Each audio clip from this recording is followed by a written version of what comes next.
Welcome into Going the JC Route podcast. This is your host, JC, and as you can tell, it's a little bit different tonight. I'm here alone. The boys are recovering a little bit from our trip to Philly this weekend. So this week, it's just going to be me. I'm going to try to monologue, solo this a little bit, see how it goes. It'll probably be a little bit of a shorter episode. But we'll chill, hang out, have some fun for a little bit, tell a little story of how our weekend went, and really go from there. But man, I'll tell you what, we're not really going to be all over the place today. Really want to keep it to the Cowboys. So this weekend, if we didn't make it clear enough, me and the boys, we went to Philly this weekend for Cowboys-Eagles, and we had ourselves a little vacation trip, a little fun trip. Man, I'll tell you what, going into it, our expectations were really low. We've heard all these things about Philly, their fans, and how I don't want to say cruel, but rude and reckless they can be sometimes. And I'll tell you what, there's a little bit of that, man. Philly is definitely an experience, but I think all in all, man, it's just passion. It really is. I'll tell you what, we didn't have anything thrown at us. Nobody was really saying anything really hateful. It's interesting because and do they hate the Cowboys? And if you're wearing some Cowboy stuff around the city, you're not going to have an easy time getting anywhere. People will definitely give you a hard time, and but for us, we had the wherewithal to say, hey, let's maybe not wear some Cowboy stuff as we travel around the city, try to see some stuff and get some stuff done. We had a lot smoother time. We had a good time in Philly. It was really, really good time. So as far as the trip went, we flew in Saturday. We checked in, had a good time. The Phillies were playing. Congrats to the Phillies. They won their playoff series against the Braves. Now they're actually playing the Padres tonight, so we'll see how that goes. But so what's really neat about Philly is all three of their sporting venues are right there next to each other. You've got Citizens Bank Park, you've got Lincoln Financial, and you've got the Wells Fargo Center, really within the whole one big parking lot. And then right there, smack dab in the middle, you've got Xfinity Live. Well, and for those of us from Texas, we're used to Texas Live. It's essentially the same thing. It's even got the same live logo. It's their version of it, and it's actually a really cool place. I wish we could have gotten there a little bit sooner, because by the time we got there, the Phillies game had ended. And there's just lines around the building to get in. But it was an insane scene getting to party with some Phillies fans for a little bit. And then oddly enough, we're just walking around and we realize, oh crap, the Flyers are playing. And we're like, dang, we wish we could have been here an hour or two sooner. We would have gone to the Flyers game. Tickets were like $25. And then sure enough, we're walking around Xfinity Live trying to get to the end of the line to get in, and there's these Flyers reps, and they're like, "Hey, game's in the third period, it's tied. You want some free tickets to go to the game?" And we're like, "Hell yeah! Who wouldn't want free tickets to a hockey game?" So we grabbed the tickets, we go inside, and man, the Flyers did the damn thing. They beat the Canucks. They won in the third period. I didn't get my picture with Gritty. That's something I would have loved to do, but we just really weren't there long enough to really taking the full experience of the arena. It was a really fun game. The game was close at the end. I think the score was 3-2. It was really, really fun. And then from there, we said, we tried to go back to Xfinity Live, but the lines were still outrageous. So we ended up just hanging outside this massive TV screen with the Alabama-Tennessee game on and some live music, and we're like, well, shit, we can't get in because the line is hours long, but let's watch the game. Man, I was rooting so hard for Tennessee. It felt good seeing Alabama lose, but I have to say, without the penalties, Tennessee probably doesn't win that game. It was so uncharacteristic of a Nick Saban coached team to have that many penalties. And I think after the weekend I saw the stat that this Alabama team is the most penalized in college in FBS or something like that, and I was like, really? That's interesting. But if they don't, I almost guarantee it that, and I don't guarantee shit, but it feels like the next week or the week after that we won't see any of those penalties from an Alabama team. Nick Saban might actually kill somebody, but and that was a fun scene. The shot of the end of the fourth quarter where it's dark outside Knoxville, you've got the orange lights at Neyland, packed, not an empty seat.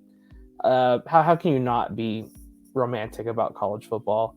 It was truly a incredible sight to see. Congrats to the Vols, man! I was super excited to see that. I really thought they might have jumped higher in the AP poll, but it's hard to bet against Ohio State and Georgia. I've got Ohio State 1 in my poll, but I guess we'll find out soon enough. Georgia took care of Vanderbilt this weekend. Everybody expected them to do so. Ohio State's got some interesting games coming up at Penn State and then Michigan at home. We'll really see where they stand moving forward. But I mean, going back to Philly, so once we were done watching that game, we said, hey, let's keep it low key tonight. We'll get our shit done. We'll go have some fun on Sunday before the game. But we tried to go to Buffalo Wild Wings. There was one supposed to be 5 minutes from our hotel, and we get there, no sign of it existing ever, not even a building, nothing. We're like, and Siri did this again. So we ended up trying to take an Uber to a Chili's. Sure enough, they're understaffed. Hour wait, we couldn't do it. So we're like, man, we're just hungry at this point. Keep in mind, at this point, it's like 10 o'clock at night, and we hadn't eaten since like 8 a.m. We just want to eat. So sure enough, good old Apple Maps. We go say, hey, there's a cheesesteak place, 10-minute walk from here. Let's go see that. Phillips, man. I heard it both ways. Some people liked Phillips, some people didn't. Definitely don't want to say it's the best cheesesteak in Philly, but it was pretty damn good. Cash only, gotta love it. Had 2 of them. Don't judge me. I got mine with whiz. I had to get the onions on it. I know the boys each had a couple as well, and we really enjoyed it. Just ended up going back to the hotel room after that and watching. We watched the fall of USC. Yeah, take that, Lincoln Riley. That was fun. Caleb Williams crying.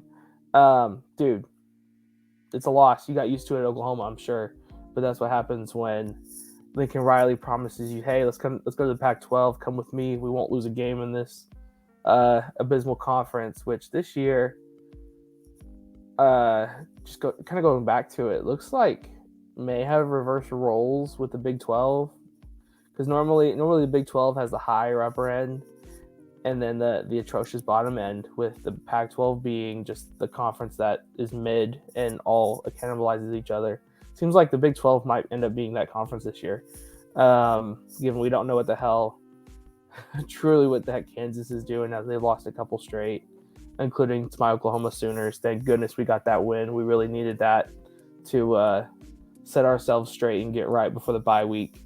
Now we've got 5 games on the home stretch. It's not going to be easy, man, but I think these offenses are going to be a little bit more straightforward. You got Iowa State. What the hell is Hunter Deckers doing? They can't really run the ball too much. Baylor, they haven't looked like the world beaters they looked like last year. They're still tough as nails, but they lost to West Virginia, which seems like they're the worst team in the Big 12 this year. We've got who am I forgetting at this point? West Virginia. We've got to play West Virginia ourselves in Morgantown. That's never an easy trip. Bedlam and Norman. That'll be really interesting this year. See what we can do against Spencer Sanders and that offense. And then at Texas Tech, which is looking like that's never an easy trip to take. This weird stuff happens in Lubbock. But last game of the year, we've got to end it on a positive note. So we'll see what happens. We're 4-3 going into the bye. No one expected to be here, but here we are. So let's see what we can do to finish out the year. But just going back to USC, man, it was about time. Lincoln Riley's always due for losing at least one during the regular season. Everybody had that Utah game circled all year long, and sure enough, Utah pulled it out. They hadn't showed up to a big game yet this year. Lost to Florida, lost to what was the other game they lost to? UCLA. They hadn't gotten up for big games, but turns out they got up for USC, and they did me a solid. That video of Caleb Williams crying is going to live with me for a while, and I'm going to pull that out whenever I can. But that was fun to watch near the end. And kudos to Kyle Whittingham and Utah for going for two near the end at the end of the game to win that game. Super fun to watch. As far as Sunday goes, man, we did the tourist thing. We traveled around the city, saw the historic stuff, did all that kind of stuff. Had another cheesesteak because when you're in Philly, you get cheesesteaks. We didn't go to the tourist traps, Pat and Gino's. Everyone we talked to says it's bad. It's tourist crap, and we're like, yeah, let's not fall into that trap as much as we can. We didn't, thank goodness. But then we went to the game, and I'll tell you, I had the blue and silver on, but or blue and gray, but I didn't have a Dallas Cowboys logo on me. I said, hey, I gotta hide this up. I don't need nobody throwing stuff at me, and sure enough, we didn't. But I'll tell you what, for everybody that talks about who has the best tailgating scene, and I know there's Bills Mafia, and I know there's all these other teams, the Packers fans, whatever. I'll tell you what, the best tailgating scene I think I've been to in person, college or professional. And I mean, I've been to LSU, I've been to Oklahoma, I've been to Texas, I've been to all over the place. I've been to Cowboys games. I've seen a lot. This has to be the most impressive tailgating scene I've ever witnessed in person. I mean, it is just miles and miles of Eagles fans with not only cars and trucks, but like legitimate campers and buses, school buses, vans, all of it for miles. And they're all grilling out. They've got live DJs. They've got the food cooking. They're all drunk as shit, which when you're tailgating, that's the goal, right? You got to pregame the actual game. Sorry. And man, it is just absolutely an incredible sight to see. That said, they don't call it Philadelphia for nothing. We leave the game and there's just trash and bad smells and filth everywhere when we leave the game. And I'm just like, dude, if you're going to party, you got to clean it up, right? Take care of your city. That's that Northeast hospitality. It's all for it's like, you take care of yourself, nobody else. And I'll tell you what, we walked by again the day after before we left, and sure enough, the entire complex was clean. We're like, man, how the hell did they do that? But it's a cool thing to see when you've got teams that take care of stuff like that. As far as the game goes itself, I don't even want to say I'm disappointed. Yeah, the Cowboys lost. It was fun seeing the Eagles fans be in a positive mood after a win, and they're like, "Oh, Cowboys suck." And I'm like, I can't say anything. You guys beat us on the field. You're undefeated. Nobody's beaten you yet. So, I mean, kudos to the Eagles. They're looking really, really good. But when it came down to the game, the offensive stats were pretty much the same. I think it was going into the fourth quarter or something. The offensive stats were pretty much identical down to the yard. The major difference was the 3 turnovers, man. Cooper Rush cannot make those mistakes. 3 interceptions. I know one was a tip. You can only control so much on that one. Another one, you threw it into triple coverage. Dude, you can't do that. You cannot throw it in triple coverage. you gotta make better decisions. He wasn't sacked all night, but I guess for some reason the front seven of Philly got into his head. And I mean, I've been saying it all year. The Cowboys have one of the best front sevens in the league, but if there was a team that had a better front seven, it's Philadelphia. And man, the Eagles really showed that. Not only that, their secondary was on it as well. You got Darius Slay and James Bradbury locking it down. That said, the last interception, Cooper Rush has CeeDee Lamb on a go route on the sideline, and CeeDee Lamb has his man beat to like dead to rights. He is past him. But Cooper Rush gets rushed. He gets hit as he throws, and the ball doesn't make it. It's intercepted. I'm like, man, it's a whole nother ball game if you make that throw, and it's like you either got to not make that decision or you've got to make that throw. I think that was the story of the game. Just poor execution on the offensive part. The defense did what they could. Anytime you keep a team to under 30 points in the NFL, you got a chance to win. But you've really got to take your opportunities on offense. Zeke looked really good again. He's been solid this year. He's not been to the level he was when he first came out of college, but he's looked really solid again. Tony Pollard was solid. We've got to get our receivers to help our quarterback of all people, Jake Ferguson, rookie tight end out of Wisconsin, man. Corn-fed and everything. He was really fun to watch. He had a really, really good game. Peyton Hendershot, all these tight ends the Cowboys have filling in for Dalton Schultz while he's on the shelf. But I mean, it was a really, really fun experience. We sat actually behind a group of cops, a bunch of Philly cops over to the game, and they ended up being really cool dudes. We talked to them most of the game, and funny enough, don't get it twisted. Philly fans absolutely hate Cowboys fans, but they've actually got a respect for fans that travel with their team. So the story we've heard is mainly that Eagles fans hate Cowboys fans that just come out of nowhere, are bandwagon fans. Similar to Major League Baseball, when you're like, I don't follow baseball, you're a Yankees fan, basically. It's kind of like that in the NFL. If you don't follow football, you're a Cowboys fan. But as soon as they find out, like, hey, we traveled to see the team. We wanted to see Philadelphia. We wanted to experience the city and the fans. Say, hey, we just want to support our team. And they're like, man, we respect the hell out of that. As soon as we got that, and we started talking, it was a really fun experience and a really good trip. I mean, I don't particularly have one negative thing to say about Eagles fans. They're just a hardworking city. They're a blue collar city that really care about their fans, and I mean their team. Man, it's been a long ass day, and it was a really, really fun trip. I can't say one other thing. It was a lot of fun. I would definitely go back as soon as I can. Philadelphia was an experience that I appreciate, and man, it's one of those cities where it's like you've got the big city feel, and you're in a city in Northeast, but it's a little bit slower. People are a little bit more blue collar, like I said, and they want to take care of themselves and take care of each other, which is like it's a place I would myself would try to live one day if I could.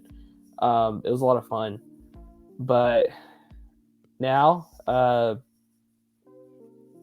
Cowboys 4-2. I'd say Cooper Rush did his job, winning 4 out of 5 with Dak on the bench, injured, and now we're expecting Dak to come back next week against the Lions. You got the Lions' worst defense in the NFL, and then we've got the Bears the week after that, they don't have an offense. Justin Fields and Darnell Mooney, of all people, they don't know what they're doing on offense. So two straight weeks that the Cowboys have games that should be won, even with a rusty Dak coming off an injury and a defense that, while they got exposed a little bit through good game planning with the Eagles, that just means the Eagles have a great coaching staff. And they do. That was awesome game planning. I mean, choosing to not block Micah Parsons and put him in conflict on an option. That's just good coaching and good play calling. like I can't even say anything. Eagles had a really, really good game plan going into the game. They executed really well. Um, I'm a big Jalen Hurts fan as an Oklahoma guy. I'm happy to see him on a winning team. We know I always knew he had the mentality to be a winner. Now he just had to put it together on the field um, with results, and he's starting to get those results. The Eagles are a fun team to watch, as much as I hate them, and I hate to say that. I mean, they're a really fun team to watch. So that'll be a fun rematch in Dallas on Christmas Eve, and that's the saying now. Eagles spoiled our Halloween. We're gonna ruin their Christmas. So Eagles, we'll see you in Dallas, Christmas Eve, December 24th. We'll see how it goes back in Dallas. But back to the Cowboys. 2 straight get right weeks. Lions and Bears heading into the bye. I think the Cowboys should win both of those games. And then after the bye, outside of at Minnesota, at Green Bay, and then the Eagles game in Dallas, our last 9 games are all really, really easy outside of those 3 games. We play all of the AFC South, which is arguably the worst division in the NFL this year. We play all of them in the second half of the season. And we've still got the Giants, who apparently decided to be good this year. A lot of thanks to that's with a lot of help from Saquon coming back and looking like the Saquon we thought he'd be. And then we still have the Commanders, which man, I feel bad for them. Now you got Carson Wentz going on the shelf for 4 to 6 weeks. I mean, I don't really feel bad for them, but it's like, dude, they nothing's going right for them, and they suck. Which is a shame, because I really like their defense as well. Chase Young is hurt. They've got a lot of good players along that defensive line, but they just can't put it together. Yeah, so I think the Cowboys are in a good spot, but when it comes down to it, it's you've got to execute. You can't turn the ball over. The defense is still looking good. I trust Dan Quinn with my life at this point, but you've got to have a winning game plan. You've got to be able to execute against those best teams in the league, and that's how you're going to make it farther into the playoffs, which we haven't done around here in Dallas in years, well, decades, before I was even around to know what the heck football was. So I'm hopeful, but I'm definitely cautiously optimistic for the Cowboys moving forward. Coming back from Philly was an experience on our last day there. We did a little bit more tourist stuff. Saw the Rocky statue. Didn't take the corny fight picture with your arms up. No, I'm not doing that. I didn't run up the steps either. I walked up. I saw the feet. Got a couple cool pictures, but I'm not doing all that corny crap. Nobody really cares about that. We had an Uber driver that actually recommended this place in West Philly, Sharon Hill, Leo's. Cheesesteaks, immaculate, best cheesesteak of the weekend of the 3 or 4 places we went. Filled that thing to the brim, moist, cheese everywhere, onions, toppings. It was delicious. Super, super thankful to our Uber driver. What was his name? Jay in Philly. Thank you. You had an awesome Dodge Ram. Awesome recommendation. Appreciate it. We will definitely visit Leo's again when we get back to Philly at some point. Almost missed our connection because Southwest couldn't get their shit together, and our connection was late. We were supposed to have a 2-hour layover in Nashville, and that got cut down to all of about 15 minutes because of Southwest either didn't know what they were doing. Well, they didn't know what they were doing, couldn't get organized, then the plane was broken. And then Mother Nature said, hey, I'm just going to hail on the plane in the meantime, so we have to get it checked again. Basically, everything that could go wrong did go wrong at that point, and we were just super, super thankful to make our connection back to Dallas and have a safe flight home. But, yeah, all in all, it was a fun experience. It was a quick 3-day trip.